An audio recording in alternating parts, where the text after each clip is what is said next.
about Erin, I'm sure, but I think it looks like we might get to see her this week.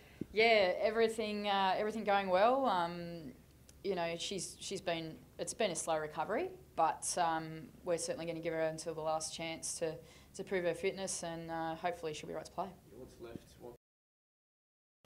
Well, we've got just a light run this afternoon, really, and we'll see how she goes there, and then make the call before the game. From all accounts, she was, pushing fitness staff away to sort of let her in last week. Is it going to be hard to keep her out again? That's the kind of athlete Erin is. She wants to be there. She can see where the group's at the moment. She knows what her value is, and she's a total professional. She's not going to put herself in a position where she could really do some damage to herself. So if she's right, she'll tell us that she's right, and we'll go from there. On her value, if you do get her in, hard to overstate her importance, I suppose.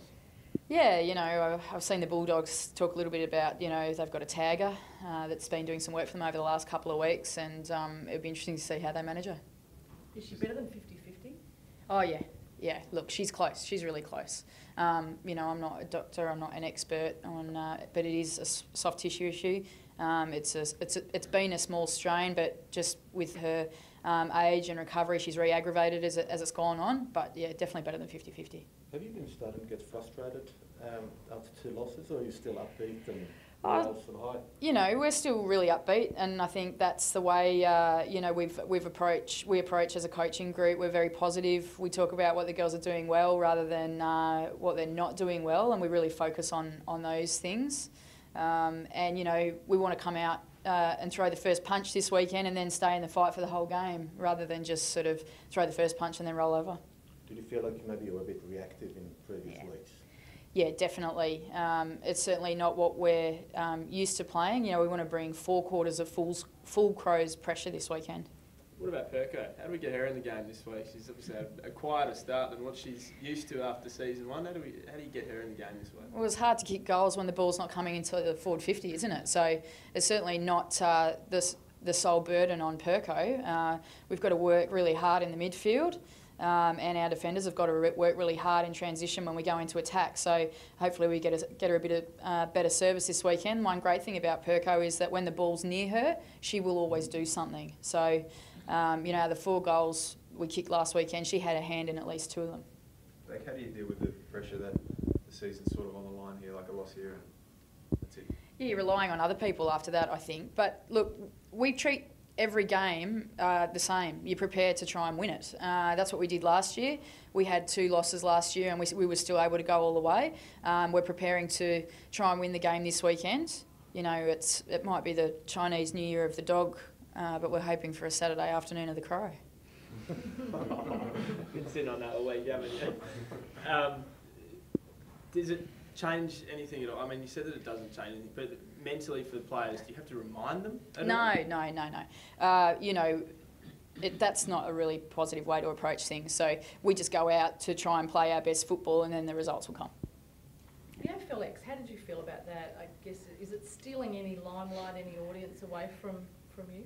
Oh, look, I don't know what the ratings were or anything like that, but I certainly went last night, and I sat next to Perko and watched it, and I really enjoyed it. I thought it was a great. It's a different kind of thing. It's not real footy. It's a different kind of footy, and I enjoyed the entertainment and being that close to the ground and seeing some exciting young players that you don't often get to see as much during the main season. I thought it was very entertaining. Is it hard to buy in? Sorry? Is it hard to buy in? Like, for a lot of the guys there at the crowd, they were just sort of happy from what I saw, just seeing goals and highlights, but it's pretty hard to really sink your teeth into, this is my team and we need to win. Yeah, I suppose I didn't go for that purpose. I went to be entertained on a night where I didn't have training, and sit with the girls and look at what the boys are doing and how terrific and what kind of shape they're in. They looked really good. Is there a future for the girls at all, and pre-season or anything? Would you like to see it play? I think I'd just like to see the women's season extended a bit longer to start with, and have more teams added in, and the girls become fully professional athletes before we go down the AFLX path for the girls. Extending the season with it, I suppose something like Erin, she misses 3 games and potentially your season's over, that would give a team like you guys, are reigning premiers, a chance to still be in the hunt even though you've lost a star player. I think the season should be extended to a Final 4. rather than just a grand final, because the girls are only part-time athletes and the coaches have difficulty managing a game plan and the expectations of an entire football club and their fans around that. So if you at least go to a Final Four system, that alleviates a little bit of pressure and helps them prepare mentally for the season ahead. Would you increase the amount of games then as well? Is that what you're saying?